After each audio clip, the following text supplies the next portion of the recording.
Mi nuera se plantó en la puerta y dijo con frialdad: «No puedes entrar a la casa hasta que pidas perdón». Mi hijo agachó la cabeza en silencio, como si lo aprobara. Yo no lloré. Esa misma noche reuní los papeles en silencio y llamé al abogado, iniciando el plan que voltearía de cabeza toda su vida. Me alegra que estés aquí. Quédate hasta el final y dime desde qué ciudad ves mi historia. Quiero saber hasta dónde ha llegado. No puedes entrar a la casa hasta que pidas perdón.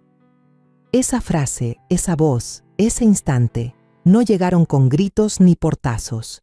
Llegaron con una calma cortante, como un fallo ya escrito, doblado y entregado en mano. Me quedé parada en la entrada de lo que se suponía era mi hogar después de 42 años. Un matrimonio, 2 hijos y tantas cenas de Día de Gracias, escuchando a mi nuera decirlo sin pestañear. Sin alzar la voz, sin emoción, solo una línea ensayada. Me giré hacia mi hijo esperando algo, lo que fuera, un encogimiento de hombros, una tos, una protesta, aunque fuera una mirada de vergüenza.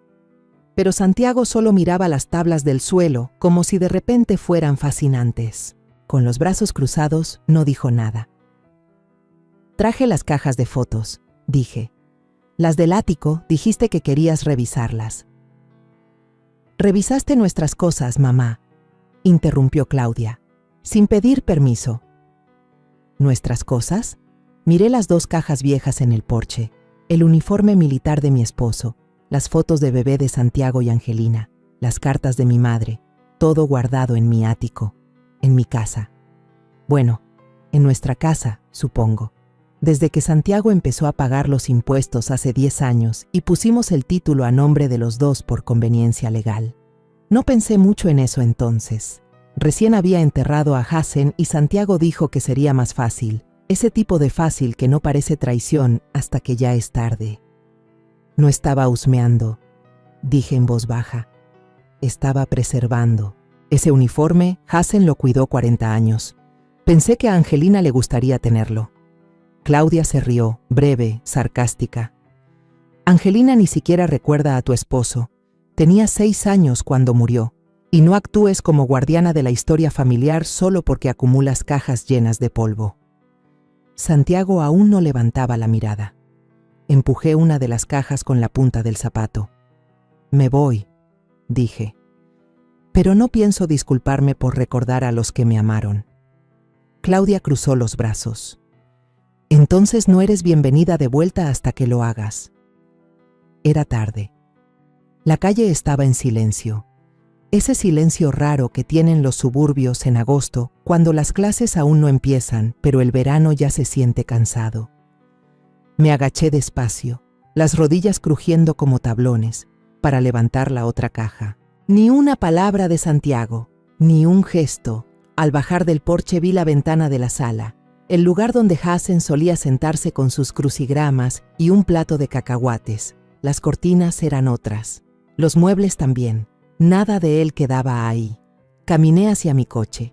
Aún estaba en la misma cochera donde estacioné cada día por 4 décadas. Todavía bajo el árbol de maple que plantamos cuando Santiago cumplió 10. No lloré, ni al retroceder, ni al pasar el buzón que decoraba en Navidad, ni al mirar las hortensias que Hazen plantó para mí, floreciendo junto a la cerca, azules como siempre.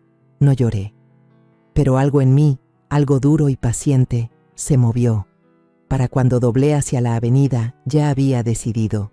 No tendrían que preocuparse por cerrarme la puerta, porque esa misma noche ya no sería su casa. Y así empezó. No con una pelea ni con una revelación dramática, sino con una frase dicha en un porche, por alguien que pensó que la amabilidad es opcional cuando uno envejece. Estaban equivocados. Puede que tenga 76 años, pero aún sé cómo respirar hondo, trazar una línea y cruzarla. Y estaba a punto de hacerlo. La cocina se sintió rara en cuanto entré.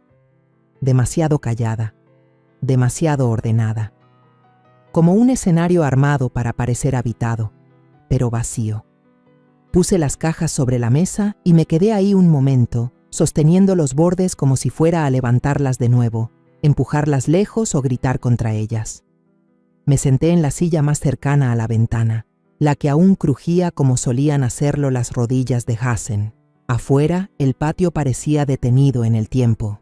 La misma lavanda crecida además, el mismo pedazo de pasto donde Santiago había levantado una casita del árbol con su papá. Ahora el árbol estaba solo, sin las tablas, como si hubiera perdido su propósito. Metí la mano en la caja y saqué una foto.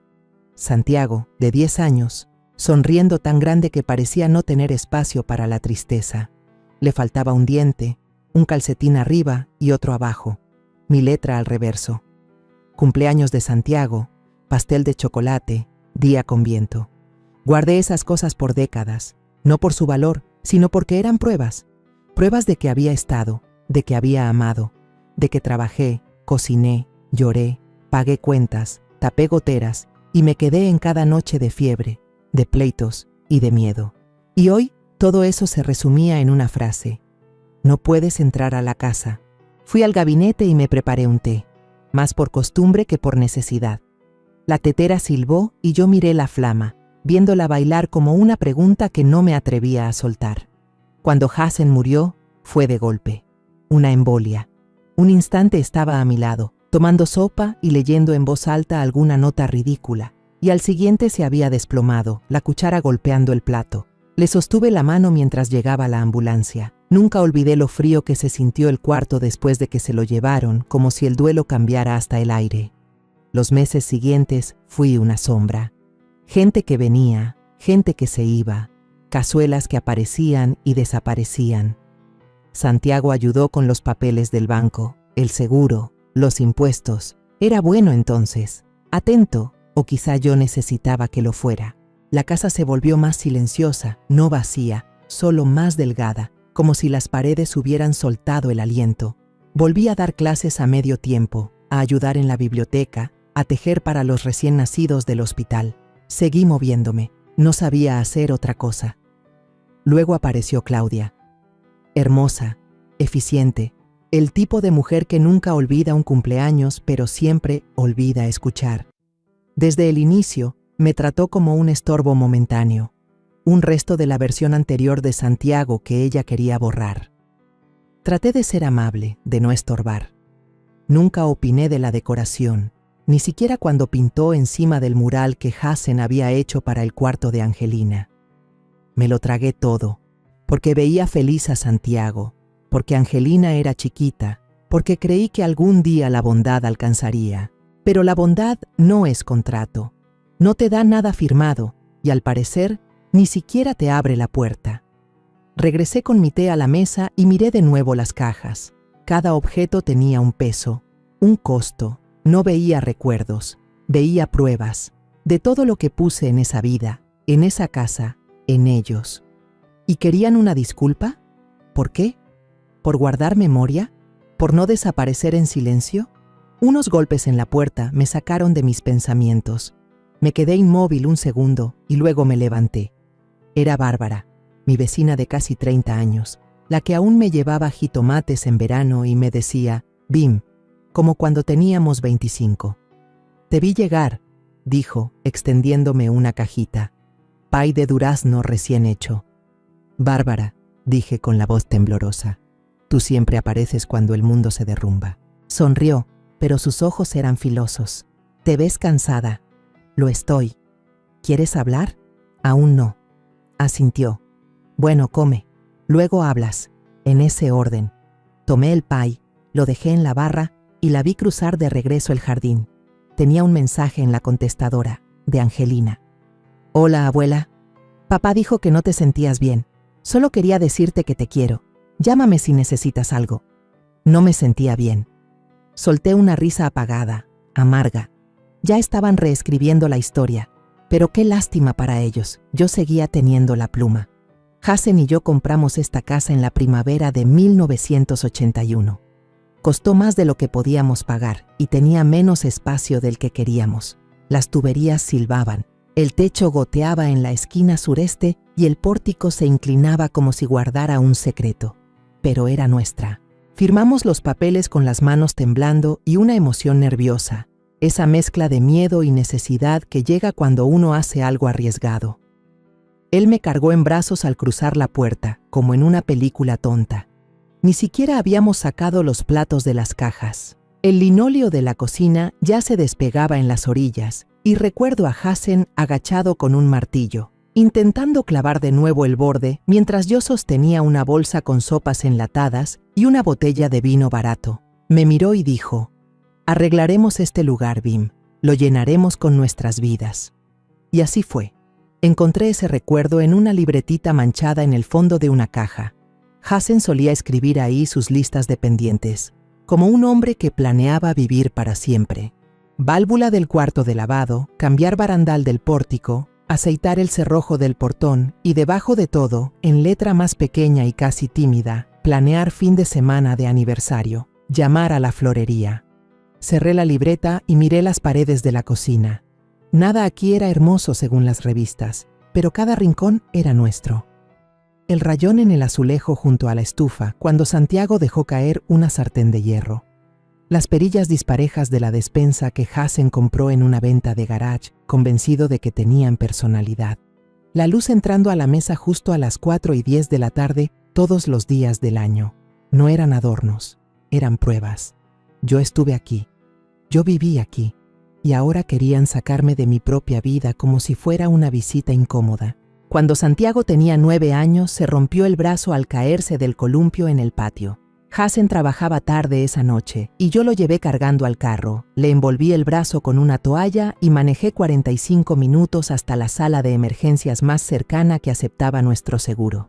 Me quedé con él toda la noche, leyéndole chistes de una revista gastada mientras lloraba contra mi suéter. Santiago no recuerda esa noche, o finge no hacerlo. Lo que sí recuerda es que guardaba demasiadas cajas, que usaba zapatos viejos y que no entendía cómo funcionaban los iPhones. En algún momento pasé de ser su sol a convertirme en un estorbo. Pensé que había sido cuidadosa. Pensé que había ajustado mi órbita para darle espacio, pero ahora veo que siempre iba a ser demasiado presente, demasiado incómoda. Los papeles legales aún estaban en el cajón lateral de mi escritorio. Propiedad en común, firmada y notariada. Se suponía que facilitaría las cosas después de que Hassen muriera. Santiago ofreció ayudar con los impuestos y yo estaba demasiado cansada para discutir. El abogado dijo que todo estaba bien, que conservaría el derecho de uso total, que nada cambiaría, y por un tiempo así fue. Después llegaron las remodelaciones, idea de Santiago. La cocina necesitaba modernizarse, la pintura era deprimente y él conocía a un contratista. Pagué la mitad, luego más de la mitad, luego todo. Pensé, vendrá más seguido si siente que es su casa también. Pero no construía un puente, construía una coartada. Cuando mencioné vender la casa el año pasado para mudarme a un lugar más pequeño, quizá a una comunidad con mujeres de mi edad, Santiago dijo que no. Muy riesgoso, demasiado cambio. Dijo que complicaría la herencia. Dijo que estaba segura aquí. Qué curioso. Segura. Nunca había pensado que la seguridad pudiera sentirse como una jaula hasta entonces. Miré otra vez la habitación. La mesa estaba rayada y manchada, un poco dispareja, pero ahí jugamos miles de rondas de dominó. Las cortinas eran viejas, la estufa caprichosa y las tablas del suelo crujían en patrones que conocía de memoria. Esta casa no necesitaba rescate, necesitaba ser soltada. Me levanté, caminé al cajón y saqué los papeles, el sello notarial, la clave de la propiedad, la tarjeta del agente inmobiliario que Santiago una vez me recomendó, pero nunca llamé. Puse todo sobre la mesa junto al pay de durazno intacto. No necesitaba su permiso, solo requería el mío. El banquero se llamaba Carlos. Tenía un rostro joven con la cortesía de un viejo. Y cuando entré a la sucursal esa mañana, usando el mismo abrigo que llevé al funeral de Hassen, se levantó como si yo tuviera cierta importancia. Le dije, quiero hacer algunos cambios respecto a la escritura de mi propiedad. Y agregué, prefiero hablar con alguien que tenga claro el tema de la copropiedad en Jalisco. Parpadeó una vez y luego asintió. Por supuesto, señora López. Pasemos a la sala de juntas. Yo ya estaba preparada. Título original, copias de los impuestos de los últimos 5 años, cartas de la aseguradora y la nueva valuación que enviaron tras añadir el cercado, Otro regalo de Santiago que pagué íntegro. Carlos revisó todo con calma, como pesando cada palabra antes de pronunciarla. Al llegar a la línea donde aparecía Santiago López como copropietario, se detuvo y me miró.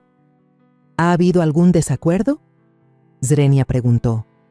No realmente, respondí, juntando mis manos sobre el regazo. Solo claridad. Asintió y tecleó algo en su computadora. Ajustó sus lentes y mantuvo un tono neutro. La casa está registrada como copropiedad en común.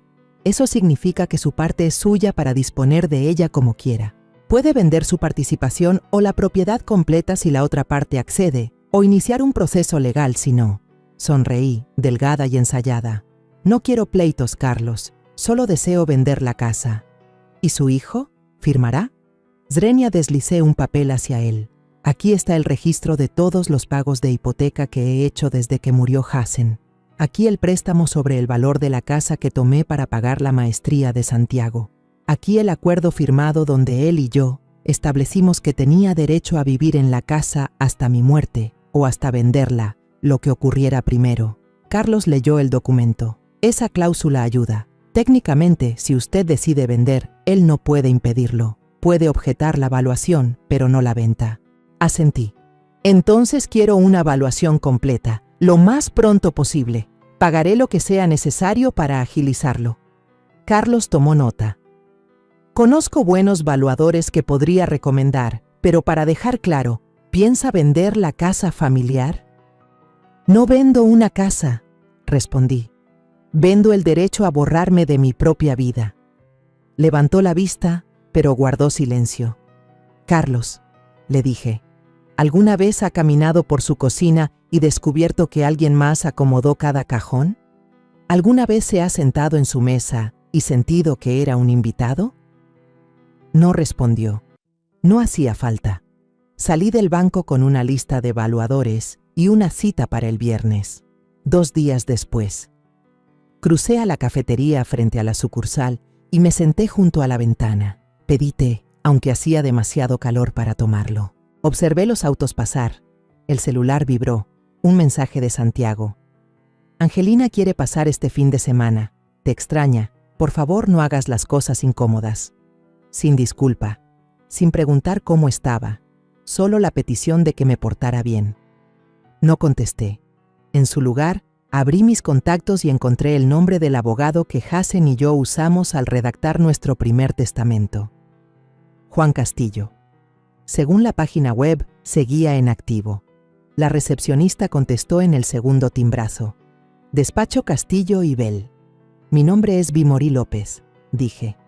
Estoy haciendo cambios en mi herencia y quiero que el proceso sea rápido e irreversible. Dudó. ¿Irreversible? No me interesan las segundas oportunidades, contesté. Solo que quede limpio. Acordamos una cita para el lunes. Ya en casa, me senté de nuevo en la cocina. Miré las cajas, el cuaderno, las fotografías. Dijeron que tenía que pedir perdón si quería volver a entrar a la casa. Nunca imaginaron que la vendería en su lugar. No supe nada de Santiago al día siguiente. Ni una llamada, ni un mensaje. Silencio. Supongo que pensó que me había ido a Salk, que pasaría unos días rumiando la culpa antes de regresar arrastrándome con alguna disculpa. Siempre subestimó cuánto podía permanecer inmóvil y la fuerza con la que mantenía algo una vez que lo decía en voz alta. Pero en realidad nunca se trató de la casa, era del cambio, de esa lenta y callada desaparición que empieza con pequeños desaires, que te interrumpan en la mesa, que te dejen fuera al planear viajes, que te arranquen el control de la tele como si tus gustos se hubieran caducado el mismo año en que tu licencia de manejo comenzó a mostrar arrugas. Eso es lo que Claudia nunca entendió. No la resentía por ser organizada o por opinar demasiado. La resentía porque pensaba que yo no notaba la manera en que reescribía el ambiente, cómo quitaba las fotos de familia y las reemplazaba con cuadros sin alma, cómo decía que la cocina era su espacio, aunque yo había horneado más de 400 piezas de pan de plátano en esas encimeras antes de que ella siquiera pusiera un pie ahí. Tenía a Santiago amarrado, pero no de manera brusca. Era suave, disfrazado de culpa. No decía, No escuches a tu madre, decía, solo intento que las cosas sean más fáciles para todos. Y Santiago, que Dios lo ayude, confundió eso con bondad. La primera grieta real apareció hace 5 años.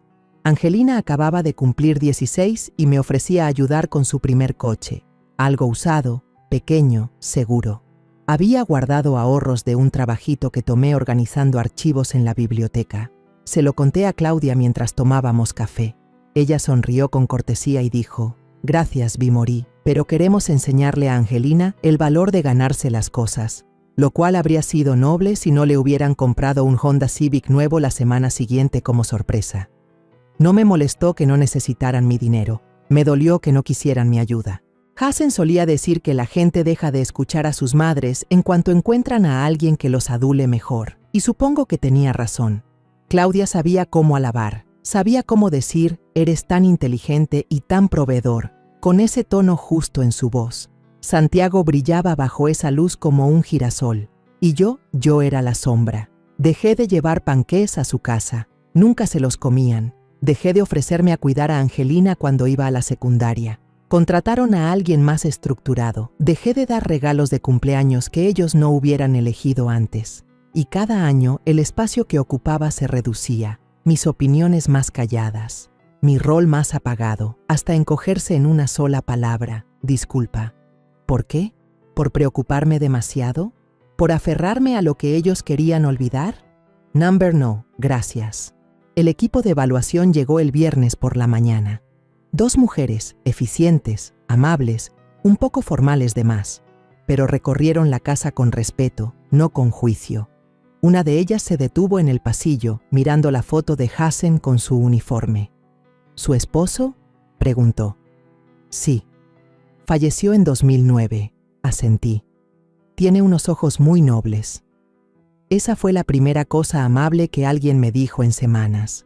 Terminaron rápido, tomaron sus notas y prometieron un informe para el lunes, el mismo día que vería al abogado. Esa tarde hice un pie. Sin razón, solo para mí, de moras azules, el favorito de Hassen.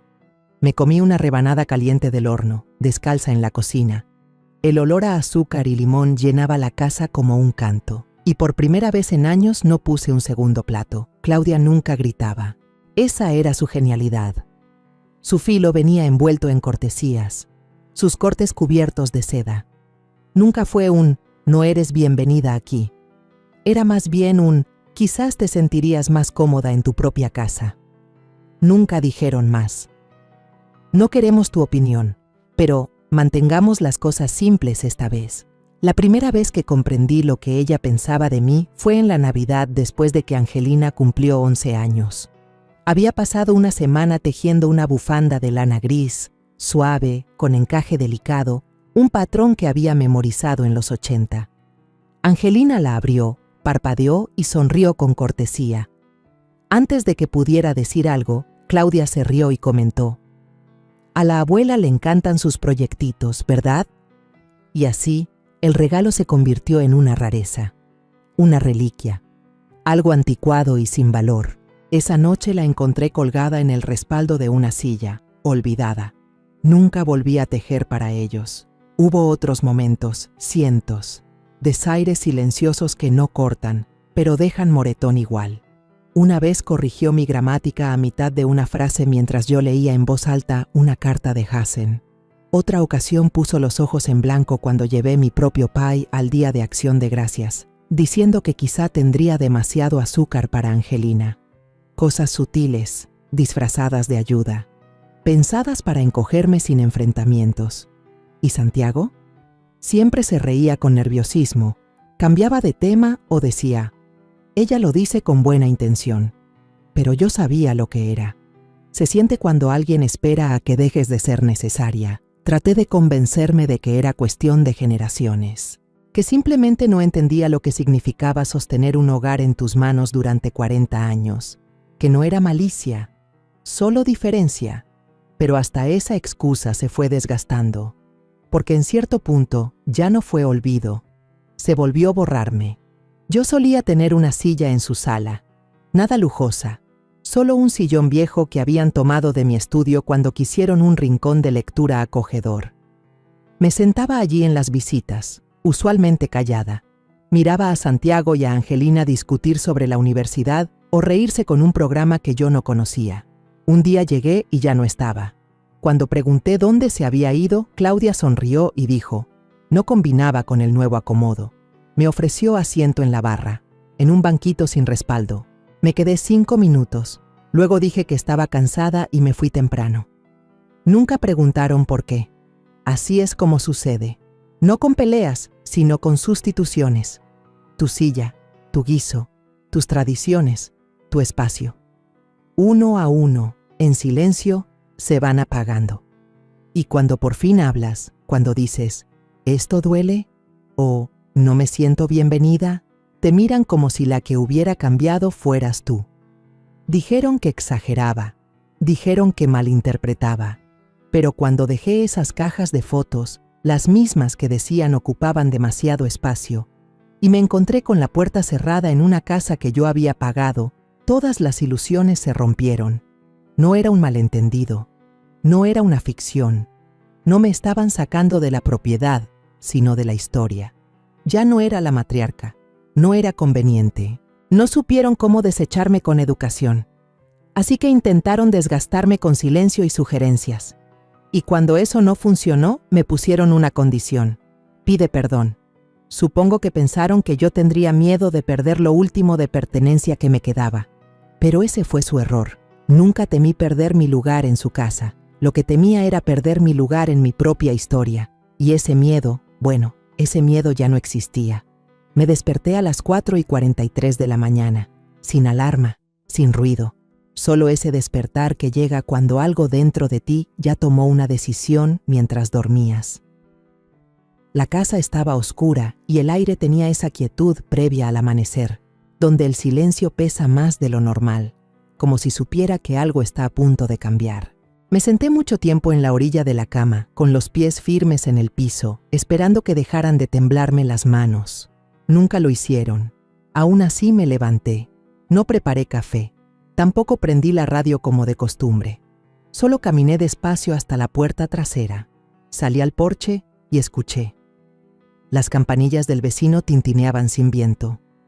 Un perro ladraba a lo lejos. Los postes de luz parpadeaban sus últimos destellos antes de que la claridad los volviera inútiles. Recuerdo que Hassen me dijo alguna vez: hay diferencia entre rendirse y decidir que ya acabaste. Lo comentó después de renunciar a un trabajo que lo desgastó 20 años. Entonces no lo entendí. Hoy sí. No estaba renunciando a mi familia. Solo había terminado de hacer castings para un papel que nunca pensaron darme. La agente de bienes raíces llamó a las 9 en punto. La había encontrado en internet la noche anterior. De mediana edad, sonrisa segura, sin excesos de simpatía. Se llamaba Irma Torres. Cuando le expliqué que necesitaba a alguien que no se acobardara ante situaciones difíciles, ella solo respondió: ¿cuándo puedo ver la propiedad? Al mediodía ya estaba en mi sala, portapapeles en mano. Es un buen espacio, comentó, recorriendo las habitaciones como alguien que ha visto 1000 cocinas y distingue en segundos si guardan recuerdos o solo planes de comida. Huesos sólidos. Le dije que la instalación era nueva, pagada en efectivo el año pasado. Ella asintió. ¿Va en serio con la venta? Tan en serio como el cáncer. Solté sin pensarlo. Me miró con cuidado, sin indagar más. Necesitará una preinspección. Tengo a alguien. La próxima semana podemos tomar fotos. Primero la publicamos en privado, probamos el mercado. ¿O quiere jornada de puertas abiertas de inmediato? Nada de eso. Quiero compradores que lo pidan, no extraños hurgando en mis cajones. Esbozó una leve sonrisa. Entendido. Mientras revisábamos papeles, no podía evitar mirar la sala. Limpia, pero usada. Nada de moda, nada preparado. Solo pedazos de una vida. Una vida que hasta hace una semana pensé terminar aquí. Pero no me quedaba por terquedad. No me quedaba por orgullo. Simplemente había supuesto que tenía más tiempo. Tiempo para que me necesitaran. Tiempo para importar. Irma preguntó si había restricciones que debía saber, conflictos de título, deudas, pleitos familiares. Le conté todo, sobre la copropiedad, sobre Santiago, sobre la cláusula que respaldaba mi derecho de vender. Su pluma se detuvo apenas al oír su nombre. ¿Él sabe que la va a alistar? Todavía no. No dijo nada. Solo escribió su número y lo deslizó sobre la mesa. Llámeme, dijo, en cuanto lo haga. Esa noche empecé a empacar. No todo, solo una caja. La rotulé, cosas que eran mías. Dentro guardé el reloj de pulsera de Hassen, una foto nuestra del primer año de casados, sus ojos aún temerarios, los míos aún seguros, un libro de poemas que nunca presté a nadie y la llave de una casa que estaba lista para soltar. Irma volvió el lunes por la mañana con un hombre llamado Miguel, de unos 40 y tantos, voz suave. En lugar de portapapeles, llevaba una libreta de cuero. Preinspección, dijo. No me tomará más de 1 hora. Le di libertad de recorrer la casa. Lo observé desde la cocina mientras se movía con calma por las habitaciones, golpeando paredes, revisando debajo de fregaderos, probando enchufes como si leyera el pulso del lugar. Traté de ocuparme, limpié la estufa, doblé 2 veces un trapo de cocina. Nada se sentía real. Era como ver cómo mi vida se iba desarmando en silencio. Cada paso que él daba soltaba otro hilo. No con violencia, sino con suavidad. Como si la casa ya hubiera empezado a soltarme. Irma estaba en la mesa, tomando café que yo había preparado por costumbre. Tengo a una pareja en mente, dijo. Él es bombero jubilado, ella enfermera escolar. Quieren algo más pequeño, pero no demasiado. Tienen 2 hijos, adultos. Vienen a visitarlos 1 vez al mes, mandan tarjetas todavía. Eso me hizo sonreír. Ella miró alrededor. Casas así ya casi no se ven, con historia, los compradores la sienten apenas entran. Yo respondí, a veces las historias cansan a la gente. La esposa de mi hijo cree que la historia solo llena de cosas. Irma dejó su taza despacio. La historia es lo que hace que una casa se venda. Miguel regresó con su lista. Unos apuntes. Nada grave. La cimentación está bien. El techo sólido. Un poco de sellador en el baño de arriba. Fácil de arreglar. Irma sonrió. La ponemos en lista para el jueves. En silencio, como pediste. Si llega la oferta correcta, ¿estás lista para moverte rápido? Miré la cocina. La ventana donde Hassen se paraba los domingos a beber jugo de naranja. El sitio junto a la estufa donde se quebró la loseta cuando Angelina dejó caer mi vajilla de boda. El gabinete con la bisagra floja que nunca arreglé porque nunca me pareció urgente. Estoy lista. Cuando se fueron, caminé sola por cada cuarto. No para llorar, solo para verlos. La sala aún olía a canela y libros viejos. La luz del pasillo seguía parpadeando cuando se encendía el lavavajillas. En el cuarto del fondo encontré una pantufla bajo la cama. Una mía, sin su par. Me senté en el piso y la sostuve como si fuera una foto. Ahí me cayó. No como un pensamiento, sino como certeza. Yo había amado esta casa más fuerte que nadie. Esa tarde recibí un mensaje de Angelina. Hola, abuela. Estaba pensando, ¿puedo pasar este fin de semana por los anuarios viejos que dijiste? Es para un proyecto escolar. Me quedé viendo la pantalla un buen rato antes de contestar. Siempre eres bienvenida, mi niña. Solo no tardes mucho. No le dije que quizás la casa ya no sería mía para entonces. No porque no confiara en ella, sino porque no quería que cargara con la culpa que sus padres se habían ganado. Apagué el celular y saqué otra caja vacía del closet. La marqué. Lo que sigue. Dentro puse la escritura. Irma llamó el miércoles en la tarde. No vas a creer esto, dijo, y se notaba la emoción contenida en su voz. Tuve a una pareja viendo la casa en la mañana. Sé que no estábamos haciendo visitas oficiales, pero insistieron. La habían visto por fuera el fin de semana y ya estaban enamorados. ¿Y? Hicieron una oferta, precio completo, Torres, sin condiciones. En efectivo, yo no dije nada al principio. Solo vi la esquina de mi mesa donde el barniz se había gastado de tantos codos tazas y desayunos lentos. Irma siguió, más suave. Son de fuera, originarios de Jalisco. Su hijo murió hace 2 años. Era hijo único. Han estado buscando un lugar que se sienta real, no nuevo, no montado, vivido. Sus palabras me recorrieron como agua tibia. ¿Qué tan pronto quieren cerrar?, pregunté. A fin de mes, si aceptas. Eso me dejaba 2 semanas y media. Asentí, aunque ella no podía verme. Sí, dije. Hagámoslo. Al día siguiente me mandó los papeles para revisar. Me senté en la mesa de la cocina con el sobre manila cerrado durante casi 1 hora antes de abrirlo con el mismo cuchillo que Hazen solía usar para cortar tallos de rosas.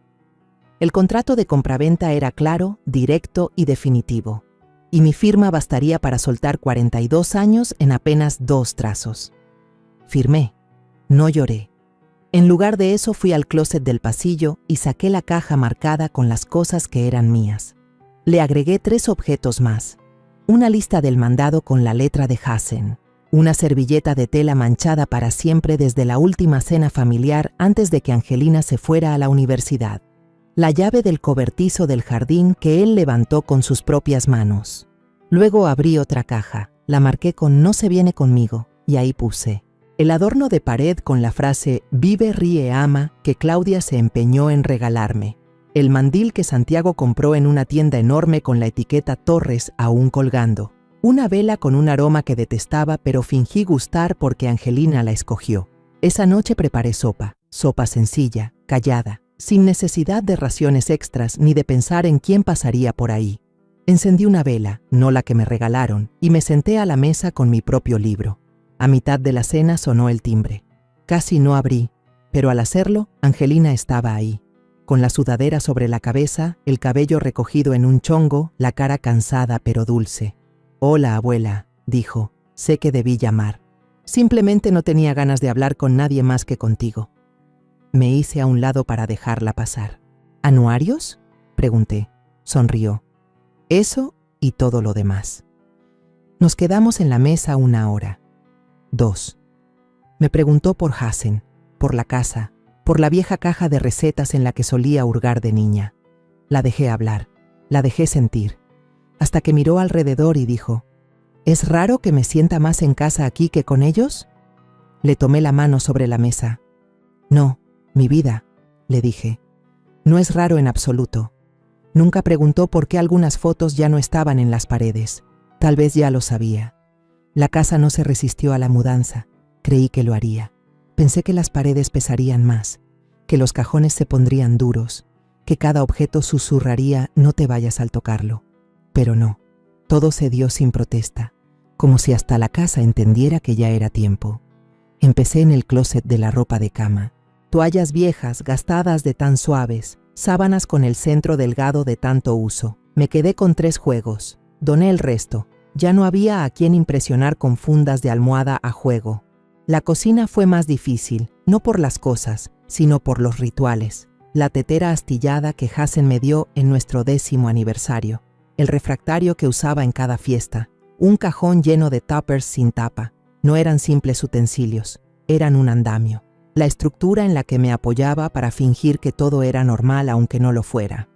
Me permití llorar una vez, de rodillas en el suelo de la cocina, abrazando una taza de café que todavía guardaba la marca tenue del pulgar de Hazen en el esmalte. Él la usaba cada mañana.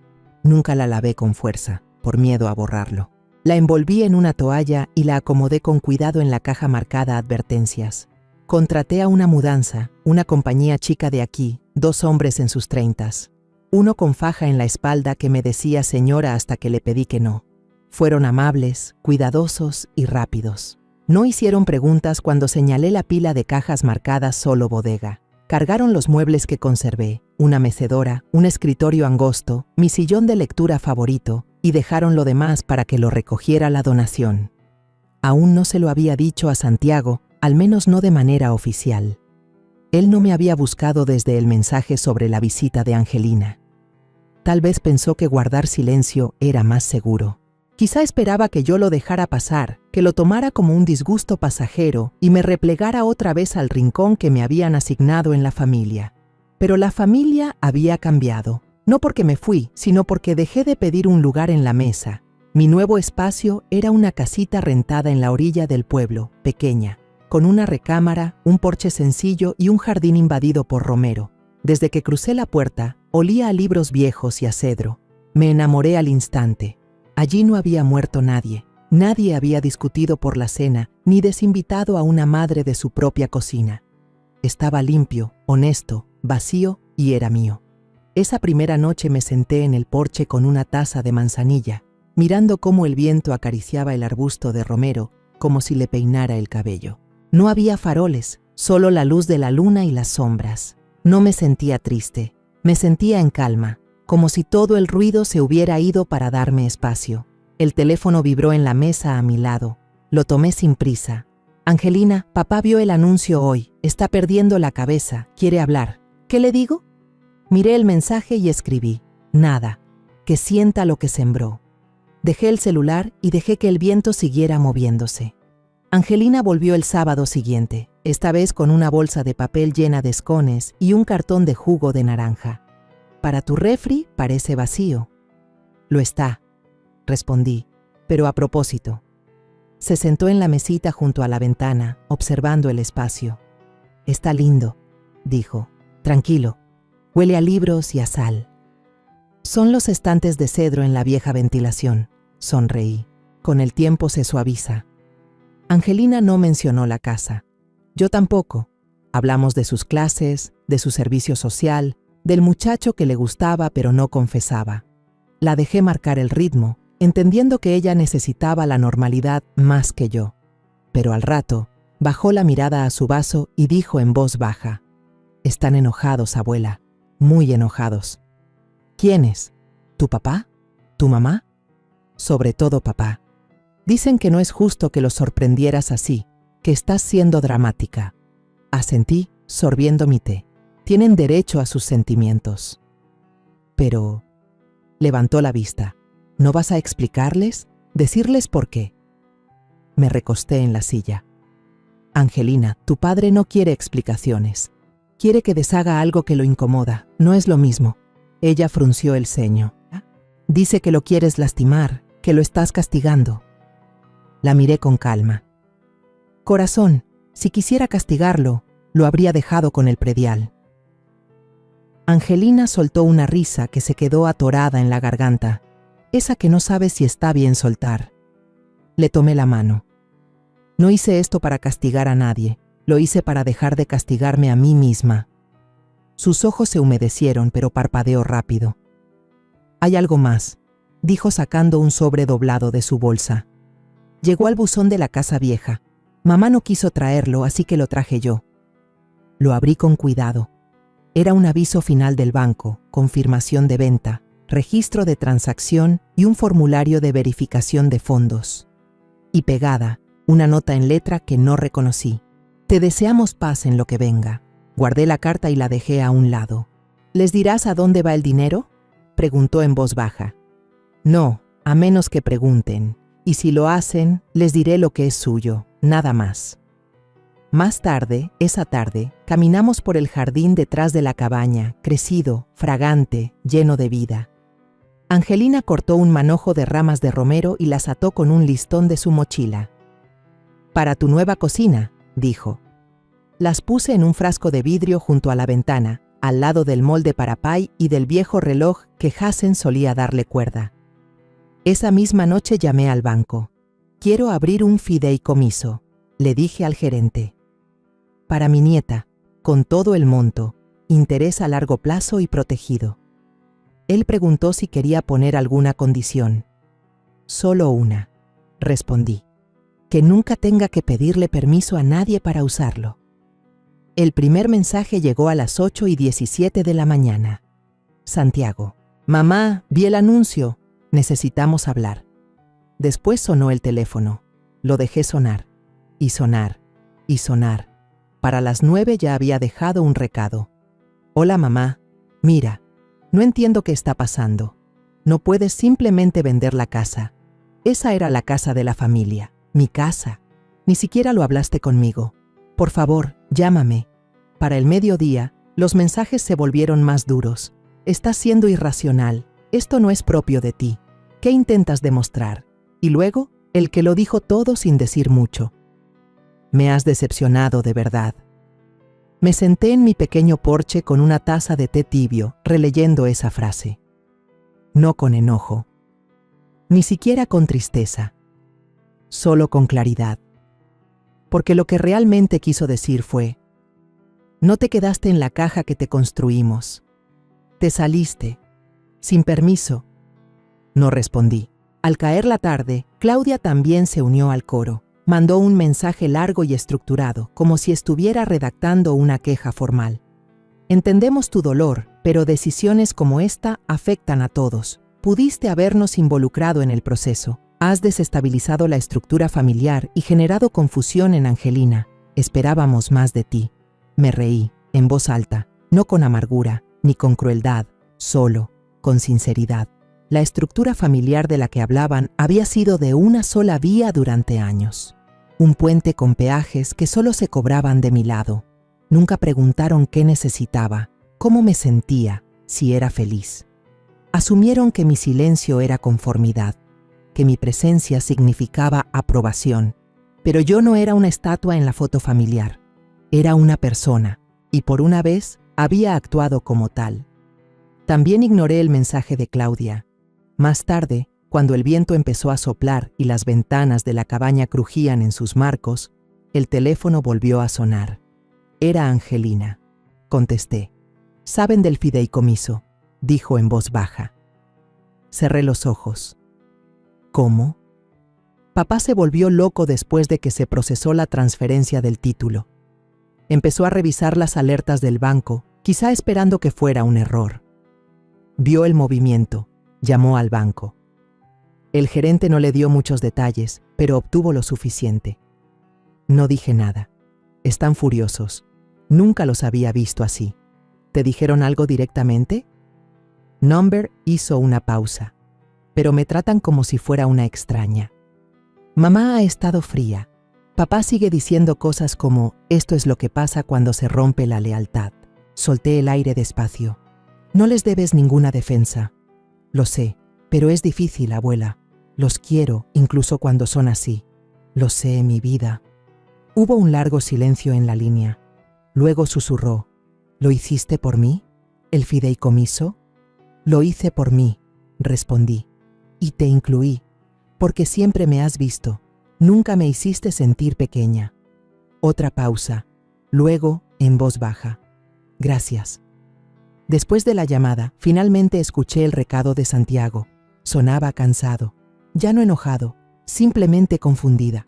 No tenías por qué apartarnos, mamá. No entiendo qué fue tan imperdonable de lo que hice. Pero si esto es lo que de verdad quieres, supongo que ya no queda nada más que decir. No fue imperdonable, pensé. Solo fue algo imposible de olvidar. Y hay una diferencia. Fui al escritorio, saqué una libreta y escribí una carta. No pensaba enviarla. Solo necesitaba escribirla.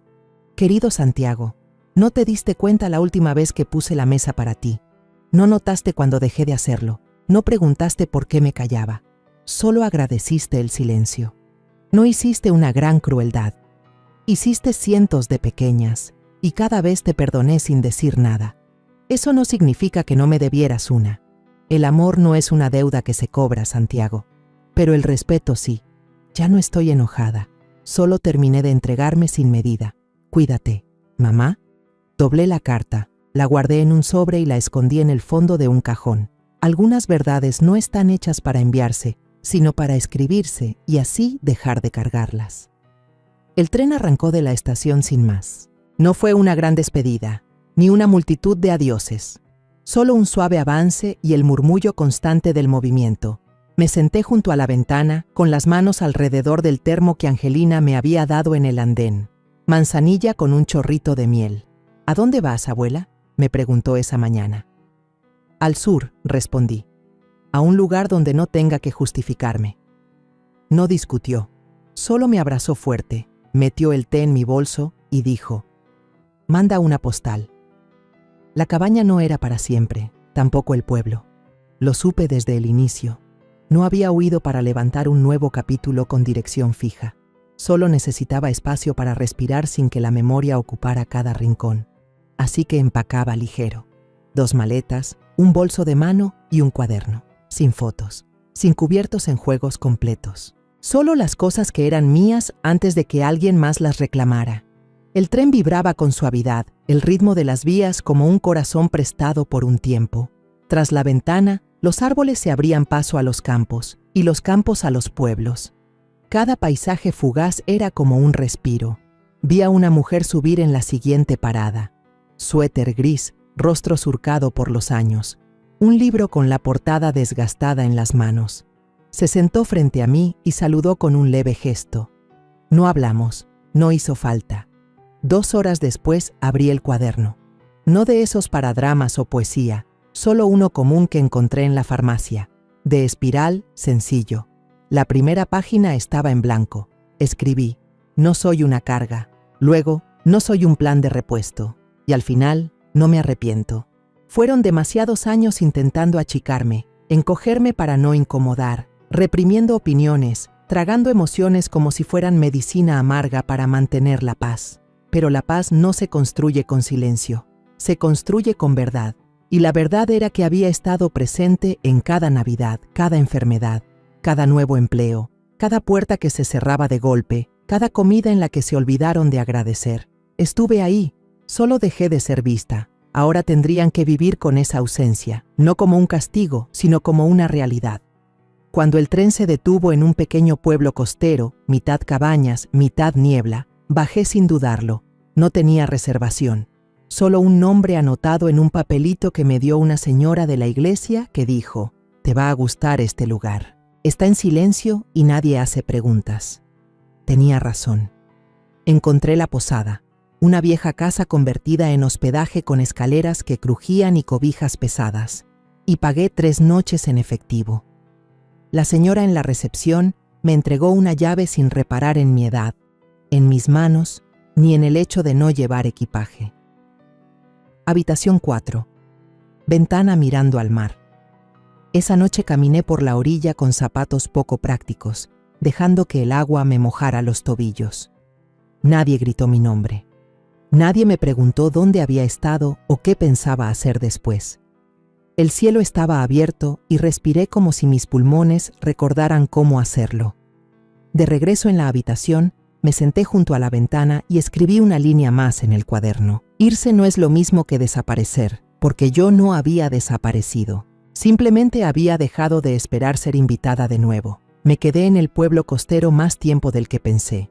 Lo que serían 3 noches se volvió 12. A la encargada no le importó. Me dio tarifa de temporada baja, me llevó panecillos calientes por la mañana y solo una vez preguntó si quería compañía para cenar. Cuando le dije que no, no volvió a insistir. Algunas mañanas salía a caminar. Algunas tardes me sentaba en el porche con mi libro, leyendo las mismas páginas una y otra vez. Algunas noches escribía, no para nadie, solo para poner nombre a las cosas.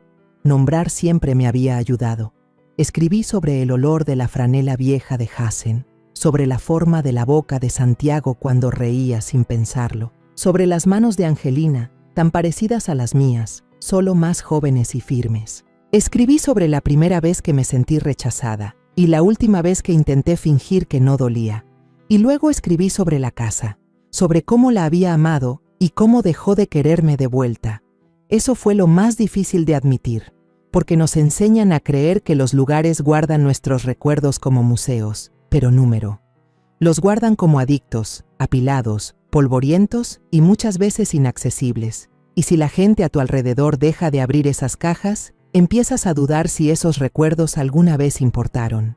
Yo había pasado demasiado tiempo aferrada a cuartos que olvidaron mi nombre.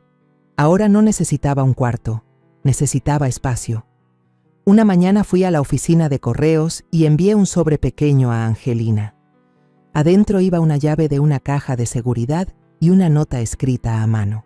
Para el día en que necesites empezar de nuevo. No porque fallaste, sino porque te negaste a quedarte donde no eras vista. Sin palabras legales, sin explicaciones. Encontraría los documentos cuando llegara el momento.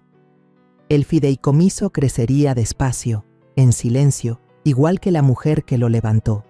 Esa tarde me compré una rebanada de pay de manzana en el diner cerca del muelle. Me senté en la barra junto a una enfermera jubilada que no habló de nada más que de rompecabezas y de su gato terco. No me preguntó de dónde era, no le importó. Me pasó el sobrecito de azúcar sin que yo lo pidiera y comimos en silencio como personas que ya no tienen nada que demostrar. Más tarde, caminando por la orilla rocosa, recordé algo que Hassen dijo una vez tras una fuerte discusión con Santiago, una de las pocas peleas que lo hicieron salir del cuarto. «Tiene tu terquedad», murmuró Hassen.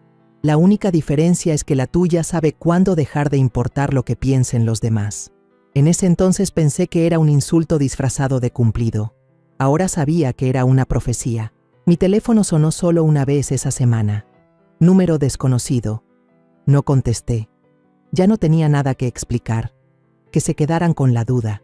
Que se atoraran con el silencio.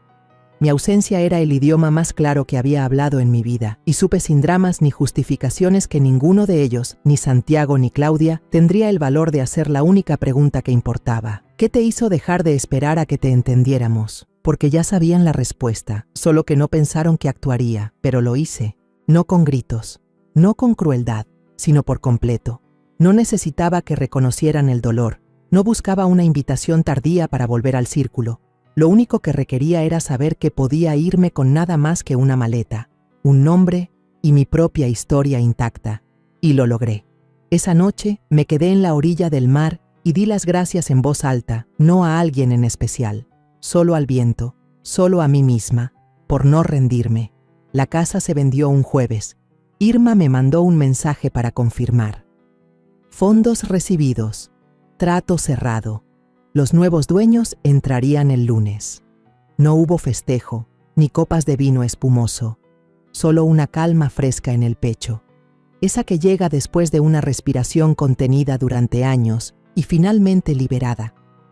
No me sentía victoriosa, me sentía en sintonía. Esa tarde caminé por una loma angosta detrás de la posada. No había mucho que mirar, pasto ralo, unos cuantos árboles torcidos por el viento, gaviotas dando vueltas con flojera en lo alto, pero en la cima había una banca frente al mar, tallada con un nombre que no reconocí, y un año borrado por el tiempo. Me senté ahí un buen rato, sin pensar, sin recordar, solo sentada. El cielo era amplio y nublado, un gris que prometía guardar silencio, sin amenazas de lluvia, sin destellos de sol, justo la quietud suficiente para notar la propia respiración. Y pensé, esto es la paz, no reconciliación, no resolución, solo espacio, para volver a estar completa. De regreso en la cabaña desempacaba las últimas cajas. Extendí la colcha que había hecho la mamá de Hassen al pie de mi cama. Colgué mi bata en la puerta, acomodé las especias que todavía usaba, canela, tomillo, un poco de romero del manojo de Angelina, y luego encendí una vela, no como ritual, sino como señal. Una manera de decir, esto es mío, este espacio, este aire, esta versión de mi vida. Me senté en la mesa con una taza de té y por fin les escribí de vuelta. No a Claudia, no a Santiago, sino a Angelina. Cariño, la casa ya no está y yo sigo aquí. Eso quiero que recuerdes. No nos definen los espacios a los que nos dejan entrar. Nos definen los que nos negamos a reducirnos dentro de ellos. Un día quizá te encuentres en un cuarto donde nadie te escuche, donde tus historias sean descartadas y tu silencio confundido con consentimiento. Cuando llegue ese día quiero que sepas que tienes permiso de irte, de levantar nuevos muros, de abrir nuevas puertas, de ir a donde el aire no exija disculpas. Siempre estaré orgullosa de ti, no por mantenerte siempre amable, sino por mantenerte despierta, por saber cuándo la amabilidad se convierte en borrarte a ti misma. El dinero es tuyo, pero más que eso lo es la libertad. Úsala con sabiduría, úsala con valentía, úsala con alegría. Y si alguien pregunta por qué te fuiste, diles que fuiste criada por una mujer que al fin hizo lo mismo, con amor. Abuela. Cerré la carta y la puse junto a la tetera. Después salí al anochecer. La brisa del mar rozaba suave mi cara. y por primera vez en décadas no llevaba nada conmigo, ni expectativas, ni cargas, ni la necesidad de explicarme, solo yo, íntegra, abierta, como algo honesto dejado a la intemperie, como una verdad que ya no teme ser dicha, como una mujer que dejó la casa y jamás volvió la mirada. La historia que contamos es ficticia, pero está basada en algunos hechos reales. Los nombres y lugares han sido cambiados para proteger la identidad de quienes estuvieron involucrados. No contamos esto para juzgar, sino con la esperanza de que alguien escuche y se detenga a pensar. ¿Cuántas madres están sufriendo en silencio dentro de su propia casa? Siento verdadera curiosidad. Si fueras tú, en mi lugar, ¿qué harías? ¿Elegirías callar para mantener la paz o te atreverías a enfrentarlo todo para recuperar tu voz? Quiero saber lo que piensas, porque cada historia es una vela que puede iluminar el camino de alguien más. Dios siempre bendice, y yo creo firmemente que el valor nos lleva a días mejores. Mientras tanto, en la pantalla final te dejo 2 de las historias más queridas del canal. Te aseguro que te sorprenderán. Gracias por haberte quedado hasta aquí.